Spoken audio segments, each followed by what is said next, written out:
আসসালামু আলাইকুম। এখন শুনবেন সংবাদ শিরোনাম। নতুন করে মুক্তিযুদ্ধের ইতিহাস বলছে স্বাধীনতা বিরোধীরা। মন্তব্য সালাউদ্দিন আহমদের। নারী ইস্যুতে ফায়দা নিচ্ছে একটি দল, অভিযোগ জামায়াত আমিরের। বিশেষ কোনো দেশ বা শক্তির কাঁধে ভর করে ক্ষমতায় যাবে না বিএনপি। ফ্যাসিবাদী আমলে তৈরি বয়ান নতুন করে ছড়ানোর অভিযোগ মাহদি আমিনের। রাজধানী সহ সারা দেশে নির্বাচনী প্রচার তুঙ্গে। এলাকার উন্নয়ন সহ দিচ্ছেন নানা প্রতিশ্রুতি। শান্তিপূর্ণ পরিবেশে হবে ভোট, আশা ভোটারদের। নানা বিতর্কের পর নাম বদলালো র্যাবের, নতুন নাম স্পেশাল ইন্টারভেনশন ফোর্স। অতীতের তুলনায় ভালো ভোটের আশা স্বরাষ্ট্র উপদেষ্টার। আসসালামু আলাইকুম। এতক্ষণ শুনছিলেন সংবাদ শিরোনাম, এখন শুনবেন বিস্তারিত। ধর্মকে ব্যবহার করে একটি পক্ষ মানুষকে বিভ্রান্ত করার চেষ্টা করছে বলে অভিযোগ করেছেন মির্জা ফখরুল ইসলাম আলমগীর। মিথ্যা প্রচারের বিরুদ্ধে সবাইকে সজাগ থাকার আহ্বান জানান তিনি। কক্সবাজারে গণসংযোগে সালাউদ্দিন আহমদ বলেন, মুক্তিযুদ্ধের বিরোধিতাকারীরা এখন নতুন ইতিহাসের কথা শোনাচ্ছে। সারা দেশে মিছিল, সভা সমাবেশ, উঠান বৈঠকের মাধ্যমে ভোটের প্রচার চালান প্রার্থীরা। এলাকার উন্নয়নের পাশাপাশি দিচ্ছেন প্রতিশ্রুতি, তুলে ধরছেন ভবিষ্যৎ কর্মপরিকল্পনা। চারিদিকে নির্বাচনের আমেজ, উৎসবমুখর পরিবেশে চলছে প্রার্থীদের প্রচারণা। ঠাকুরগাঁওয়ে নির্বাচনী পথসভায় এক আসনের ধানের শীষের প্রার্থী মির্জা ফখরুল ইসলাম আলমগীর বলেন, একটি গোষ্ঠী ধর্মকে ব্যবহার করে মানুষকে বিভ্রান্ত করার চেষ্টা করছে, মিথ্যা প্রচারণা চালানো হচ্ছে। 1971 স্বাধীনতা ও গণতন্ত্রের প্রশ্নে বিএনপি আপোষহীন বলেও উল্লেখ করেন তিনি। স্বাধীনতা যুদ্ধের প্রশ্নে আমরা আপোষহীন, গণতন্ত্রের প্রশ্নে আমরা আপোষহীন, আমরা উন্নয়নের স্বার্থে আমরা আপোষহীন, আর অসাম্প্রদায়িকতার ক্ষেত্রে আমরা আপোষহীন। গণসংযোগে ব্যস্ত সময় কাটছে কক্সবাজার এক আসনের বিএনপি প্রার্থী সালাউদ্দিন আহমদের। চকরিয়ায় নির্বাচনী পথসভায় বলেন, যারাই স্বাধীনতার বিরোধিতা করেছিল তারা আজকে নতুন করে মুক্তিযুদ্ধের ইতিহাস বর্ণনা করছে। বাংলাদেশের মানুষ জানে আজকে তারা যে নবরূপে নিজেদেরকে মুক্তিযোদ্ধার দল হিসেবে প্রতিষ্ঠা করতে চায়, সেটা একটা প্রতারণা। ভোটারদের দ্বারে দ্বারে গিয়ে প্রচার চালাচ্ছেন খুলনা 3 আসনে ধানের শীষের প্রার্থী রকিবুল ইসলাম বকুল। অভিযোগ করেন, একটি পক্ষ মানুষের পরিচয়পত্র ও বিকাশ নম্বর নিচ্ছে। এ নিয়ে প্রশাসনকে প্রয়োজনীয় পদক্ষেপ নেওয়ার আহ্বান জানান তিনি। একটি অশুভ চক্র এই ভোটকে বিতর্কিত করার জন্য কিংবা বানচাল করার জন্য কোনো একটি ষড়যন্ত্র তারা করছে। কারণ বাড়ি বাড়ি থেকে তারা আইডি কার্ডের ফটোকপি সংগ্রহ করছে এবং কোনো কোনো ক্ষেত্রে বিকাশ নাম্বার দিয়ে আসছে। দেশের টাকা যারা বাইরে পাচার করেছে, ক্ষমতায় আসলে তাদের ঘুম হারাম করে দেবে জামায়াত, এমন মন্তব্য করেছেন দলটির আমির ডক্টর শফিকুর রহমান। বেকার ভাতা, কৃষক ভাতা, ফ্যামিলি কার্ডের নামে একটি দল মিথ্যা প্রতিশ্রুতি দিচ্ছে বলে অভিযোগ করেন তিনি। জামায়াতের কাছে মুক্তিযুদ্ধের ইতিহাস প্রত্যাশিত নয়, এমনটাই মন্তব্য করেছেন বিএনপির স্থায়ী কমিটির সদস্য আমির খসরু মাহমুদ চৌধুরী। অন্যদিকে বিএনপির কেন্দ্রীয় নির্বাচন পরিচালনা কমিটির মুখপাত্র মাহদি আমিন জানিয়েছেন, একটি দল ফ্যাসিবাদী আমলের তৈরি বয়ান নতুন করে ছড়ানোর দায়িত্ব নিয়েছে। বিএনপির জনপ্রিয়তা দেখে ব্যক্তিগত আক্রমণের নোংরা কৌশল চলছে, অভিযোগ করেছেন বিএনপি নেতারা। কদিন বাদেই নির্বাচন, মাঠে চলছে প্রার্থীদের জোর প্রচারণা। বিএনপি চেয়ারম্যান তারেক রহমান দল আর জোটের বার্তা পৌঁছাতে ছুটছেন এক জেলা থেকে আরেক জেলায়। পাল্টাপাল্টি বক্তব্যে সরগরম ভোটের মাঠ। দলের পর্যবেক্ষণ জানাতে বিএনপির কেন্দ্রীয় নির্বাচন পরিচালনা কমিটি মঙ্গলবার ব্রিফিংয়ের আয়োজন করে। গুলশান অফিসে মুখপাত্র মাহদি আমিন জানান, পর্যবেক্ষকদের তালিকা থেকে রাজনীতি সংশ্লিষ্টদের বাদ দিতে ইসিকে অনুরোধ করা হয়েছে।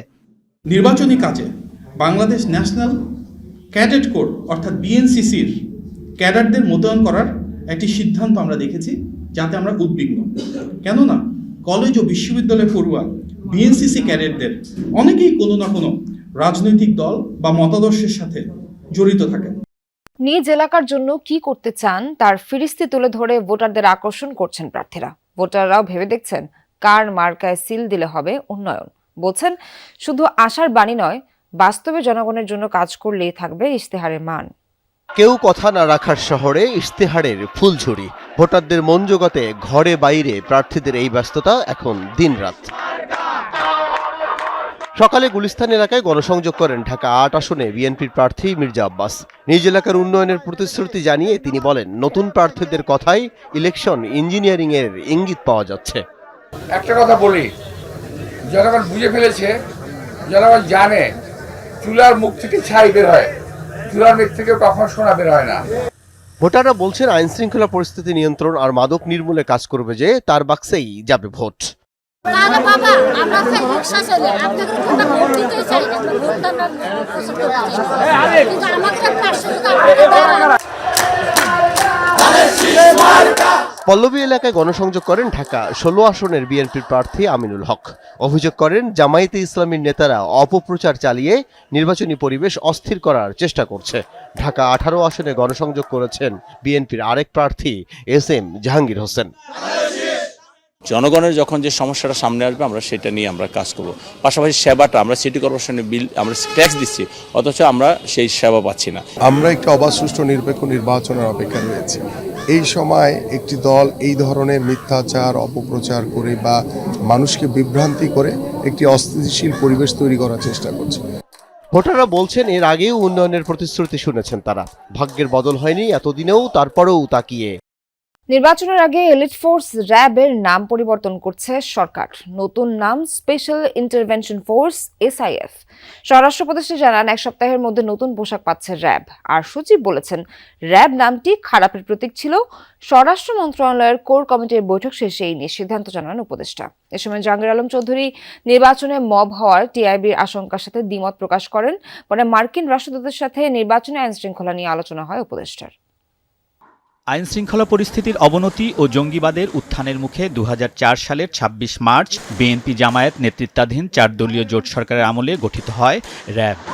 এতে আইন শৃঙ্খলা কিছুটা নিয়ন্ত্রণে এলেও বিতর্ক ছিল বাহিনীটির বিচার বহির্ভূত ক্রসফায়ার নিয়ে। তবে আওয়ামী লীগ সরকারের আমলে সব মাত্রা ছাড়ায় ক্রমাগত গুম খুনের কারণে 2021 সালের ডিসেম্বরে বাহিনীটির শীর্ষ কর্মকর্তারা মার্কিন যুক্তরাষ্ট্রের নিষেধাজ্ঞায় পড়ে। এ অবস্থায় আওয়ামী লীগ সরকারের পতনের পর র্যাব বিলুপ্তির দাবি ওঠে। গুম কমিশনের রিপোর্টেও এ নিয়ে সুপারিশ করা হয়। এর প্রেক্ষিতে অন্তর্বর্তী সরকার র্যাব পুনর্গঠনে কমিটি গঠন করে, যার ভিত্তিতে নির্বাচনের আগে ক্ষমতার পালাবদলের শেষ সময়ে র্যাবের নাম পরিবর্তন করল সরকার। র্যাবের যে নতুন নাম, আজকে থেকে এটা নতুন নাম করা হচ্ছে স্পেশাল ইন্টারভেনশন ফোর্স SIF। এটা সুপারিশ করেছে এবং মাননীয় প্রধান উপদেষ্টা যদি এই 1.5 বছর আগে তাদের কাজের মান দেখেন আর এখনকার যদি কাজের মান দেখেন, এটার মধ্যে পরিবর্তন অনেক আসছে। উপদেষ্টা জানান, সপ্তাহখানেকের মধ্যে নতুন পোশাক পাচ্ছে র্যাব। পোশাক অলরেডি পরিবর্তন করে আপনাকে কিন্তু একবার দেখানো হয়েছিল।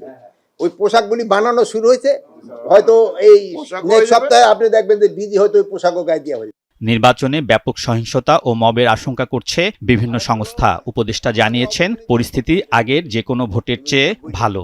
ডিআইবি তাদের কনসার্ন জানিয়েছে, আর আমাদের কনসার্ন হলো ইলেকশনে কোনো ধরনের কোনো অসুবিধা হবে না। এই ক্ষেত্রে আপনাদের কারো কোনো সন্দেহ থাকার দরকার নাই, ইলেকশনটা খুব উৎসবমুখর হবে। স্বরাষ্ট্র মন্ত্রণালয় জানায়, এখন পর্যন্ত 7,731টি অস্ত্র উদ্ধার